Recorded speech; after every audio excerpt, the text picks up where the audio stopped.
चुनावी नतीजों के बाद तस्वीर अब साफ हो चुकी है। एनडीए तीसरी बार सरकार बनाने जा रही है। बीजेपी अपने दम पर सबसे बड़ी पार्टी बनकर उभरी है। अब नजरें नई सरकार की तस्वीर पर सबकी टिकी हुई है। सरकार गठन से पहले आज दिल्ली में खासी हलचल देखने को मिलेगी। आज दिल्ली में एनडीए की बैठक होने वाली है, तो वहीं इंडिया गठबंधन भी आगे की रणनीति पर विमर्श विचार करेगा। टीडीपी और जेडीयू आज दिल्ली में बीजेपी को अपना समर्थन पत्र सौंपेंगे, जिसके बाद एनडीए अगली सरकार को लेकर अपना दावा पेश करने जा रही है। आज ही मोदी कैबिनेट को राष्ट्रपति द्रौपदी मुर्मू फेयरवेल डिनर भी देंगी। उधर नई सरकार को लेकर राष्ट्रपति भवन में हलचल बढ़ चुकी है। नई सरकार के शपथ ग्रहण समारोह के चलते 9 जून तक राष्ट्रपति भवन आम लोगों के लिए बंद रहेगा।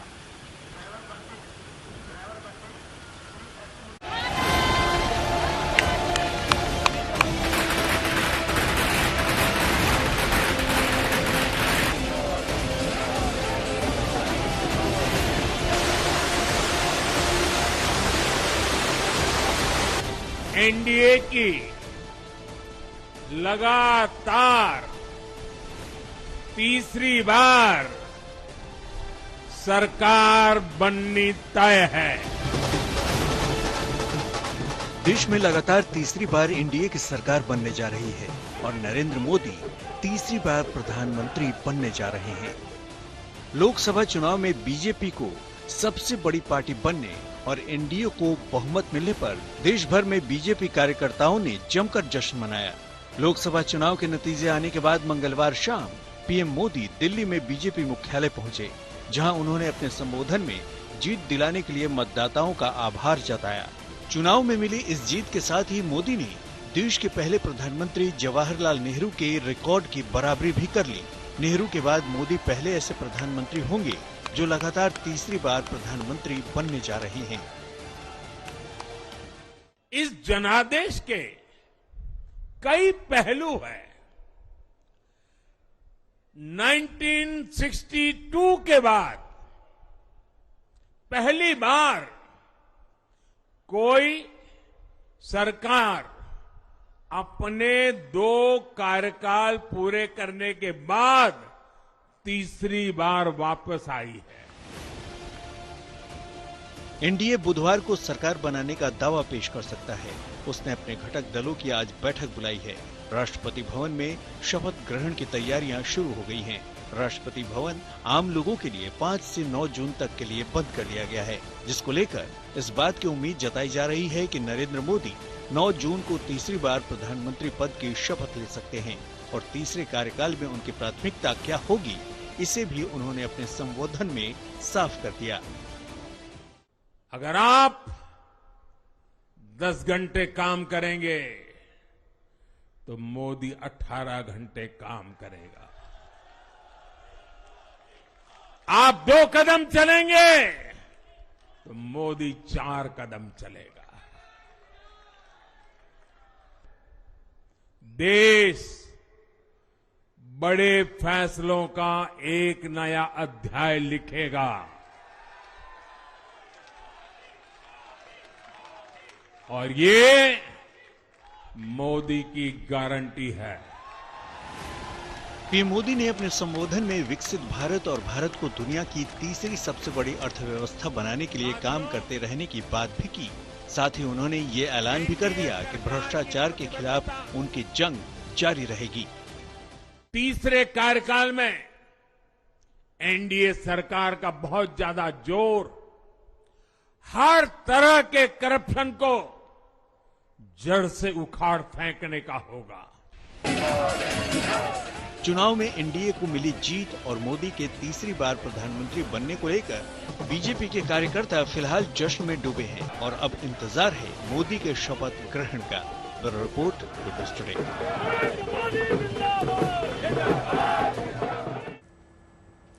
लोकसभा चुनावों में ऐतिहासिक तीसरा कार्यकाल मिलने पर पड़ोसी देशों के नेताओं ने प्रधानमंत्री नरेंद्र मोदी को बधाई भी दी। इन नेताओं में इटली के पीएम, मालदीव के राष्ट्रपति, भूटान के प्रधानमंत्री शेरिंग तोबेगे शामिल हैं। वहीं अगर बात करें इटली के प्रधानमंत्री मेलोनी ने लोकसभा चुनाव में जीत पर प्रधानमंत्री मोदी को बधाई दी और कहा कि नई चुनावी जीत पर नरेंद्र मोदी जी को बधाई और अच्छे काम के लिए मेरी तरफ से हार्दिक शुभकामनाएं। वहीं मॉरिशस के प्रधानमंत्री प्रविंद कुमार जगन्नाथ ने कहा कि प्रधानमंत्री मोदी जी को ऐतिहासिक तीसरे कार्यकाल के लिए आपकी प्रशंसनीय जीत पर बधाई। आपके नेतृत्व में सबसे बड़ा लोकतंत्र उल्लेखनीय प्रगति हासिल करना जारी रखेगा। वहीं भूटान के प्रधानमंत्री शेरिंग तोबगे ने अपने पोस्ट में लिखा कि दुनिया के सबसे बड़े चुनावों में लगातार तीसरी बार ऐतिहासिक जीत के लिए मेरे मित्र प्रधानमंत्री नरेंद्र मोदी जी और एनडीए को बधाई। वहीं मालदीव के राष्ट्रपति मुइज्जू ने प्रधानमंत्री मोदी को आम चुनाव में जीत की बधाई दी। मुइज्जू ने पोस्ट में लिखा कि प्रधानमंत्री नरेंद्र मोदी और एनडीए को लगातार तीसरी बार आम चुनाव में जीत की बधाई। मैं हमारे साझा हितों को आगे बढ़ाने के लिए मिलकर काम करने की आशा करता हूं। वहीं ओडिशा और आंध्र प्रदेश में एनडीए को प्रचंड जीत भी हासिल हुई। ओडिशा में बीजेपी अपने दम पर सरकार बनाने जा रही है। 24 साल से सत्ता पर काबिज नवीन पटनायक के हाथ से सत्ता खिसक गई और वहां हुए विधानसभा चुनाव में बीजेपी ने 78 सीटें जीतकर पूर्ण बहुमत हासिल किया।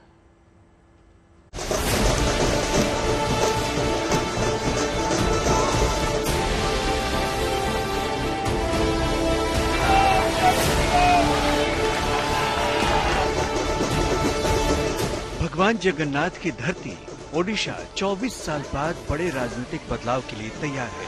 बीजेपी कार्यकर्ताओं में जबरदस्त जोश और उत्साह देखने लायक है, क्योंकि बीजेपी ने पहली बार ओडिशा विधानसभा चुनाव में जीत हासिल की है और राज्य में पहली बार बीजेपी सरकार बनाने जा रही है। वर्तमान नवीन पटनायक सरकार विधानसभा चुनाव में बहुमत का आंकड़ा नहीं ला पाई और बाजी लगी बीजेपी के हाथ।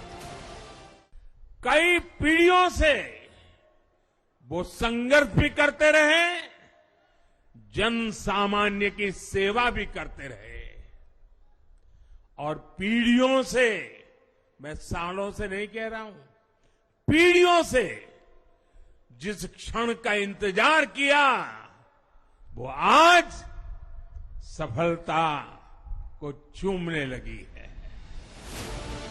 147 सीटों वाली ओडिशा विधानसभा में बीजेपी 78 सीटें जीतकर सरकार बनाने जा रही है, जबकि नवीन पटनायक के नेतृत्व वाली बीजू जनता दल को महज 51 सीटें हासिल हुई हैं। कांग्रेस को 14 सीट और सीपीआईएम को 1 सीट मिली है, जबकि 3 सीटों पर निर्दलीय उम्मीदवारों ने जीत हासिल की है। यही नहीं, लोकसभा चुनाव में भी ओडिशा ने बीजेपी पर जमकर प्यार बरसाया है और 21 में से 20 सीटों पर बीजेपी उम्मीदवारों को उसने परचम फहराने का मौका दे दिया है। नवीन पटनायक की पार्टी बीजेडी कभी एनडीए का हिस्सा हुआ करती थी, लेकिन 2009 में बीजेडी एनडीए से अलग हो गई थी और ओडिशा में नवीन पटनायक अपने दम पर सरकार चला रहे थे। इसके बाद भी एनडीए से उनके संबंध हमेशा सहज और सौहार्दपूर्ण रहे। इस बार चुनाव से पहले एक बार फिर चर्चा थी कि नवीन पटनायक एनडीए के पाले में आ सकते हैं, लेकिन सीट बंटवारे पर बात न बनने की वजह से दोनों पार्टियों की दोस्ती परवान नहीं चढ़ पाई और दोनों अकेले अकेले लड़ी और नतीजे में लोकसभा के साथ ही विधानसभा चुनाव में भी बीजेपी ने बाजी मार ली। 2019 के विधानसभा चुनाव में बीजेडी को 113 सीटों पर जीत हासिल हुई थी, जबकि 23 सीटें जीतकर बीजेपी पहली बार मुख्य विपक्षी पार्टी बनी थी। 5 मार्च 2000 को पहली बार ओडिशा के सीएम पद की शपथ लेने वाले नवीन पटनायक 24 साल बाद सीएम की कुर्सी पर नजर नहीं आएंगे और अब मुख्यमंत्री बीजेपी का होगा। भले ही लोकसभा चुनाव में बीजेपी की सीटें कम हुई हैं, लेकिन ओडिशा में बीजेपी बीजेडी के 24 साल के वर्चस्व को कम करने में सफल हुई है और अब पूर्ण बहुमत के साथ वह सरकार बनाने जा रही है। Report, good news today. तो 2024 के आम चुनाव पर अगर हम नजर डालें तो लोकसभा चुनाव 7 चरणों में लड़ा गया। दोनों गठबंधन के नेताओं ने एक दूसरे पर जमकर हमला बोला। नतीजों के बाद अब दोनों गठबंधन बैठकों का उनका जो दौर है वो लगातार जारी है, लेकिन इस बार जिस तरह के नतीजे आए उसमें सभी के लिए कुछ न कुछ जरूर था। एनडीए सत्ता में वापसी करके खुश है तो इंडिया गठबंधन अपने शानदार प्रदर्शन से गदगद है। तो चलिए एक एक करके समझते हैं कि चुनावी नतीजों का फील गुड फैक्टर है क्या। देखिए, एनडीए के खाते में आई खुशी की बात करें तो तीसरी बार मोदी सरकार बनने जा रही है, जो कि खुद में एक बहुत बड़ी बात हो जाती है। एनडीए गठबंधन पर एक बार फिर से जनता ने पूरा विश्वास, भरोसा जताया। बीजेपी की सीटें भले ही कम हुई हो, लेकिन गठबंधन को जनता ने सरकार बनाने का जनादेश जरूर दिया है। बीजेपी के लिए इस चुनाव के फील गुड फैक्टर वो स्टेट हैं जहां उसने क्लीन स्वीप करके दिखाया। वहीं मध्य प्रदेश में भी सभी सीटें जीती हैं और दिल्ली में इंडिया गठबंधन के बावजूद सभी 7 सीटों पर कब्जा जमाया है। पार्टी ने हिमाचल, त्रिपुरा में सारी सीटों पर अपनी धाक जमाई और पहली बार ओडिशा जैसे राज्य में सरकार भी बनाई। विधानसभा चुनावों की अगर हम बात करें तो एनडीए के लिए खुश होने की बात एक और है। चुनाव में उनके 50 में से 37 केंद्रीय मंत्रियों को जनता ने दोबारा चुनकर भेजा। एनडीए के लिए राहत की बात दक्षिण के वो राज्य भी हैं जहां पर पार्टी ने पहली बार जीत हासिल की और अपना वोट प्रतिशत बढ़ाया है। अब देखिए, इस चुनावी नतीजों के बाद एनडीए जहां सरकार बनाने की तैयारी में जुटे हुए हैं, तो इंडिया गठबंधन की झोली जनता ने खुशियों से जरूर भर दी। तो क्या है इस गठबंधन के लिए फील गुड फैक्टर, ये भी आपको समझाने की कोशिश करते हैं। देखिए, लोकसभा चुनाव में इस बार कांग्रेस ने उम्मीद से शानदार प्रदर्शन किया। इस बार 10 राज्यों में कांग्रेस ने अपनी सीटें बढ़ाई हैं, जो चुनाव से पहले असंभव लग रहा था। खासकर अगर हम एग्जिट पोल की बात करें, इंडिया गठबंधन ने जिस तरह से तमाम पार्टियों को एकजुट किया, उसका प्रयोग कई राज्यों में सफल भी साबित हुआ। इंडिया गठबंधन को उम्मीद से बढ़कर 107 सीटों में जबरदस्त फायदा हुआ, जिसने एनडीए से उसके फिसले को काफी हद तक कम कर दिया। और राहुल गांधी ने कल अपनी प्रेस कॉन्फ्रेंस में उत्तर प्रदेश की जनता का भी शुक्रिया अदा किया, क्योंकि जिस तरह का जन समर्थन पार्टी को उत्तर प्रदेश में मिला है, उसकी उम्मीद खुद गठबंधन को भी नहीं थी। महाराष्ट्र की अगर हम बात करें तो महाराष्ट्र में इंडिया गठबंधन का दांव भी दुरुस्त रहा। शरद पवार और उद्धव ठाकरे के गठजोड़ ने राज्य में उसे मजबूत ताकत के तौर पर स्थापित किया। इंडिया गठबंधन के लिए सबसे ज्यादा राहत भरी खबर उत्तर प्रदेश से निकल कर आई, जहां एक तरफ समाजवादी पार्टी ने अपना खोया हुआ जनाधार फिर से वापस हासिल कर लिया, तो कांग्रेस अमेठी जैसी पारंपरिक सीट दोबारा हासिल करने में सफल रही है। तो देखिए, ये चुनाव जो है केवल गठबंधन के लिहाज से हिट नहीं है, बल्कि इस चुनाव में नोटा ने भी जबरदस्त कमाल करके दिखाया है। इंदौर की अगर हम बात करें तो यहां पर देखिए, सर्वाधिक 2,80,000 नोटा के वोट पड़े। नोएडा की अगर हम बात करें तो यहां भी लोगों ने जमकर नोटा का प्रयोग किया। यहां 1,03,24 लोगों ने नोटा का बटन दबाया। तो अगर हम फरीदाबाद की बात करें तो यहां पर देखिए, यहां पर 6,626 लोगों ने नोटा का वोट दबाया। हिमाचल की अगर हम बात करें मंडी सीट की, तो यहां पर भी 5,645 लोगों ने नोटा का बटन दबाया। और इसी तरीके गाजियाबाद में 11,000 कैंडिडेट से ज्यादा वोट जो है नोटा को पड़े। तो देखिए, इस बार के चुनाव नतीजों में सभी दलों को कुछ ना कुछ फायदा जरूर हुआ है। जनता ने किसी को निराश नहीं किया। आइए आपको सुनाते हैं कि चुनावी नतीजों पर अलग अलग सियासी दलों के नेता क्या कुछ कह रहे हैं। ये चुनाव जो है एनडीए गवर्नमेंट वर्सेस जनता का बन गया। आम जनता की भागीदारी इसके अंदर रही, और जब जनता उठ खड़ी होती है तो फिर आप जानते हैं कि नतीजे क्या आएंगे। तो आज ये आम जनता की जीत है देश के अंदर। प्रियंका जी और राहुल गांधी जी ने पूरे देश के अंदर जिस प्रकार से नौजवान की, जिस प्रकार से किसान की, जिस प्रकार से महिलाओं की, जिस प्रकार से छोटे व्यापारी की, जिस प्रकार से कर्मचारियों की बात को करने का काम किया, उन्होंने समाज के हर वर्ग की बात को उठाने का काम किया। उसी का नतीजा का एक माहौल बना है। हैदराबाद की जनता ने एक तारीखी वर्डिक्ट बीजेपी के खिलाफ दिया है कि 3,37,000 की मेजॉरिटी से यहाँ पर बीजेपी को शिकस्त हुई। दिल्ली की जनता के लिए स्टैंड अप इंडिया और स्टार्टअप इंडिया से बहुत ज्यादा प्रेरित होकर और लखपति दीदी से प्रेरित होकर एक मेरा ड्रीम प्रोजेक्ट है, वो है यहाँ पर एक स्टार्टअप हब शुरू करना। ये यूथ सेंट्रिक प्रोजेक्ट होगा, ये वुमेन सेंट्रिक प्रोजेक्ट होगा। आप मात्र एक नेसेंट आइडिया लेकर आ जाइए और इसको फलीभूत करने के लिए जिस भी प्रकार का ज्ञान आपको चाहिएगा वो सब आपको एक ही छत के नीचे मिलेगा। दूसरी तरफ जितने भी हमारे सरकारी कर्मचारी हैं उनके लिए एक सहयोग पोर्टल और एक मोबाइल एप्लीकेशन जरूर बनाना चाहूंगी, जहां पर वो अनाम या अनोनिमस तरीके से अपनी समस्याएं ला सके और उनकी पुरजोर आवाज बनने के लिए मैं प्रतिबद्ध हूं। भगवान से प्रार्थना करेंगे कि मोदी जी आए, मोदी जी वापस प्रधानमंत्री बने और देश का जो उन्नति हो रही है, विकास हो रही है, वो आगे और बढ़े। मैं भारत के यशस्वी प्रधानमंत्री मोदी जी का और अपने जनपद के सभी सुधी मतदाताओं का हृदय से बहुत बहुत धन्यवाद करूंगा, जिन्होंने मेरे ऊपर तीसरी बार विश्वास व्यक्त किया। मैं पार्टी से कहना चाहूंगा और यहाँ की जनता से कहना चाहूंगा कि जिन मानदंडों के आधार पर मुझे तीसरी बार अवसर मिला है, पूरी ईमानदारी से मैं 5 साल सेवा करके उन मानदंडों पर खरा उतरने का काम करूंगा। और चलिए अब आपको लिए चलते हैं उड़ीसा के पुरी में समंदर किनारे, जहां शानदार सैंड आर्ट बनाई गई है। सैंड आर्ट में तीसरी बार जीत की हैट्रिक लगाने वाले प्रधानमंत्री को बधाई दी गई। इस रेत पर इस कलाकृति को मशहूर सैंड आर्टिस्ट सुदर्शन पटनायक ने उकेरा है। बड़ी संख्या में लोग इस सैंड आर्ट को देखने के लिए समंदर किनारे पहुंचे। इस दौरान कई लोगों ने सैंड आर्ट की फोटो भी खींची।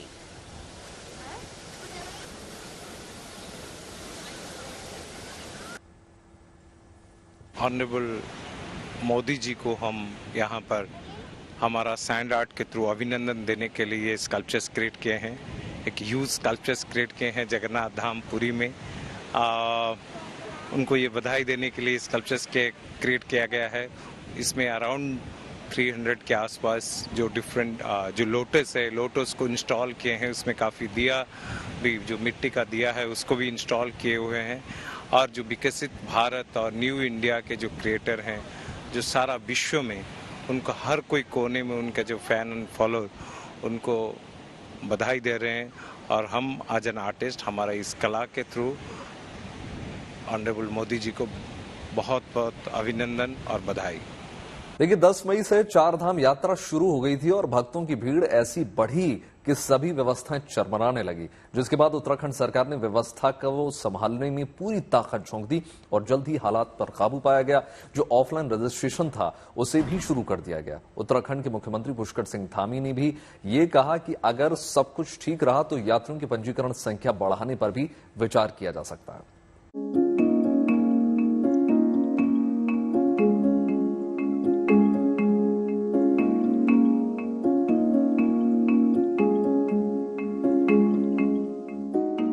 उत्तराखंड में चल रहे चारधाम यात्रा को लेकर भक्तों में जबरदस्त उत्साह है।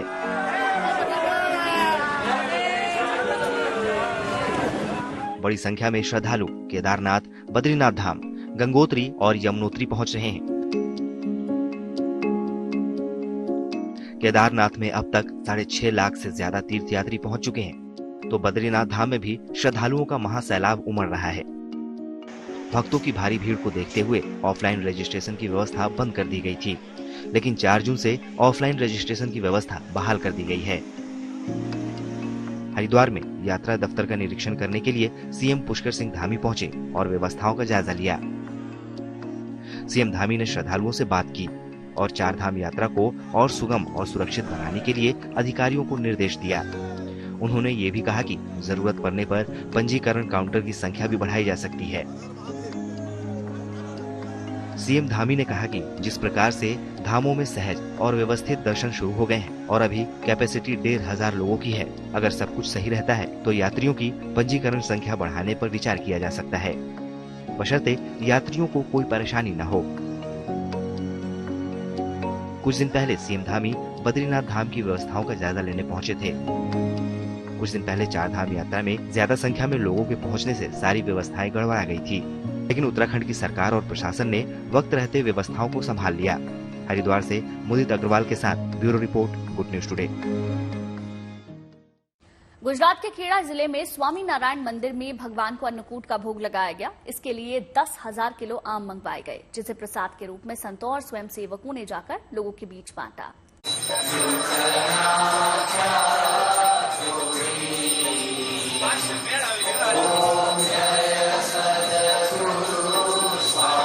भगवान और आम ही आम, मंदिर में श्रद्धालुओं का सैलाब। ये तस्वीरें गुजरात के खेड़ा जिले के वडताल के स्वामी नारायण मंदिर की है, जहां श्री लक्ष्मी नारायण देव की द्विशताब्दी महोत्सव के अवसर पर 10,000 किलो आम का भोग लगाया गया।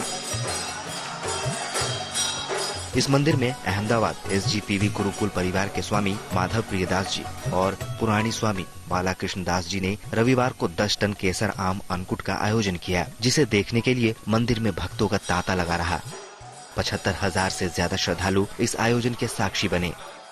किया हुआ भोग स्वरूप, प्रसाद स्वरूप ये आम फल वृद्धाश्रम और दिव्यांग बालकों एवं अनाथ आश्रम में प्रसाद के रूप में वितरित किया जा रहा है। सबसे बड़ी खुशी इस बात की है कि जिसके हाथ में आम आता है उसके मुख पे जो स्मित आता है वो बहुत खुशी प्रदान करता है। वडताल स्थित स्वामी नारायण मंदिर देश के सबसे प्रसिद्ध मंदिरों में से एक है। इस मंदिर के केंद्र में लक्ष्मी नारायण और रणछोड़ राय की मूर्ति है। वहीं दाईं ओर स्वामी नारायण के साथ राधा कृष्ण की मूर्ति है, जबकि बाईं तरफ वासुदेव की मूर्ति है। मंदिर में भगवान को केसर आम का भोग लगाने के बाद संतों और स्वयंसेवकों ने आमों को वृद्धाश्रम, अनाथालयों और दिव्यांगों के केंद्रों में प्रसाद के रूप में बांटा। गुजरात के खेड़ा से हिताली शाह के साथ bureau report, good news today. देखिए, 30 मई को मानसून ने केरल तट पर दस्तक दी थी और एक हफ्ते बाद भी मानसून की स्पीड शानदार बनी हुई है। एक तरफ वो बिहार के पूर्वी इलाके में दस्तक देने वाला, दूसरी तरफ गोवा में एंट्री ले चुका है। मानसून की एक शाखा केरल के तटीय इलाके से होते हुए आंध्र प्रदेश तक का जा पहुंची है, तो मानसून पूर्वोत्तर भाग भी उसी तेजी से उत्तर भारत की ओर लगातार बढ़ रहा है।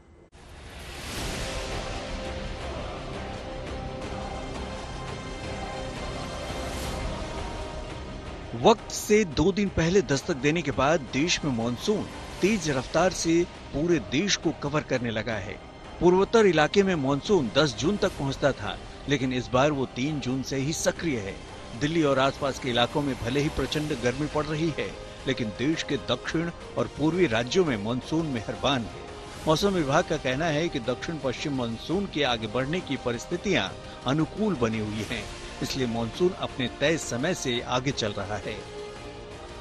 मानसून अब तक केरल, कर्नाटक, तमिलनाडु, तटीय आंध्र प्रदेश, तेलंगाना के कुछ हिस्सों के अलावा लक्षद्वीप, अंडमान निकोबार द्वीप से काफी आगे बढ़ चुका है। गोवा में भी मानसून की एंट्री हो चुकी है। मौसम विभाग ने कहा है कि आने वाले 1-2 दिन में पश्चिम बंगाल, बिहार, झारखंड और ओडिशा के कई इलाकों में झमाझम बारिश हो सकती है। तेज रफ्तार की वजह से मौसम विभाग का अनुमान है कि मानसून बिहार, पूर्वी उत्तर प्रदेश और झारखंड में समय से पूर्व दस्तक दे सकता है। आमतौर पर बिहार में मानसून की एंट्री का वक्त 10 जून होता है, लेकिन इस बार करीब 1 सप्ताह पहले मानसून बिहार के पूर्वी हिस्से यानी किशनगंज और बंगाल के कूच बिहार जिले के आसपास पहुंच चुका है। वैसे मौसम विभाग ने मेघालय, असम के साथ केरल और आंध्र प्रदेश के लिए भारी बारिश का ऑरेंज अलर्ट जारी किया है। आईएमडी का ये भी कहना है कि आने वाले 2 दिनों में यूपी, एमपी और छत्तीसगढ़ में गर्मी से राहत मिलने के साथ बारिश की भी संभावना है। पूर्वोत्तर भारत के बारे में मौसम विभाग ने कहा है कि बंगाल की खाड़ी से आने वाली हवाएं अगले हफ्ते बारिश ला सकती हैं, क्योंकि इस बार मानसून ने केरल और पूर्वोत्तर राज्यों में एक साथ एंट्री की है। इसलिए ये उम्मीद भी है कि पूर्वोत्तर के जरिए भी मानसून देश के कई इलाकों में पहुंच सकता है। Bureau report, good news today. चलिए अब आपकी मुलाकात करवाते हैं भोजपुरी अभिनेत्री अक्षरा सिंह से। अक्षरा सिंह से बात की हमारी संवाददाता शगुफ्ता ने। देखिए, इतना ग्लैमर जब आपके पास में आके बैठ जाए ना, तो आपकी आंखें जाहिर सी बात है कि चौंधिया जाती हैं। और ग्लैमर ऐसा वैसा नहीं है, दरअसल इंडियन भोजपुरी फिल्मों की सुपरस्टार हैं। She is a singer, she is a brilliant influencer as far as I know, because I have seen your clips on social media, the viral clips also. ये जहां भी जाती है ना, इनके चर्चे हर तरफ होते हैं, और अच्छे चर्चों के बारे में आज हम जिक्र करने वाले हैं, क्योंकि हम हैं गुड न्यूज टुडे पर। I have sitting next to me Akshara Singh. Welcome on GNTU। Thank you so much. GNT देख रहे सभी दर्शकों को मेरा प्रणाम है और आपको बहुत सारा प्यार है। Thank you so much. Akshara, आपकी पर्सनालिटी के ना बहुत सारे फैसेट्स हैं। आप एक्ट्रेस भी हैं, आप सीरियल्स में भी काम करती हैं, आप सिंगर भी हैं। अपने पर्सनालिटी के कौन से रोल को, कौन से किरदार को आप अपने नज़दीक सबसे ज़्यादा पाती हैं, एंजॉय क्या करती हैं सबसे ज़्यादा? मैं सबसे ज़्यादा एंजॉय करती हूँ डांस करना, हाँ, और एक्टिंग करना भी, बट डांस करना is very close to me. I mean, ऐसा लगता है कि मैंने एंजॉय कर लिया अपना लाइफ, यू नो। अच्छा, डांस की बात पे आते हैं, तो डांस करना कब से स्टार्ट किया? डांस के गुरु कौन रहे? कहते हैं ना, जब भी हम कोई नई चीज़ सीखते हैं या किसी चीज़ में हमारी रुचि ज़्यादा होती है, तो उसका श्रेय हम किसी ना किसी को देते हैं। तो आप किसको देना चाहेंगी, और what do you enjoy the most? Do you have any hook step of yours? I mean, मेरे पेरेंट्स थिएटर आर्टिस्ट रहे हैं और मेरा बचपन ही उसमें गुजरा है। तो मुझे पहले जब ताल की समझ नहीं थी, सुनो, आपको डांस करने के लिए बीट्स का नॉलेज होना चाहिए कि आप रिदम में हैं कि नहीं है। तो मेरे फादर सबसे पहले एक गाना आया था, शाम है धुआं धुआं, है ना, वो गाना प्ले करके और मुझे ना वो रिदम बता रहे थे और मैं ऑफ जा रही थी। तब तक उन्होंने बोला मारेंगे एक झापट, बस इतना उन्होंने बोला ही और मुझे रिदम आ गया।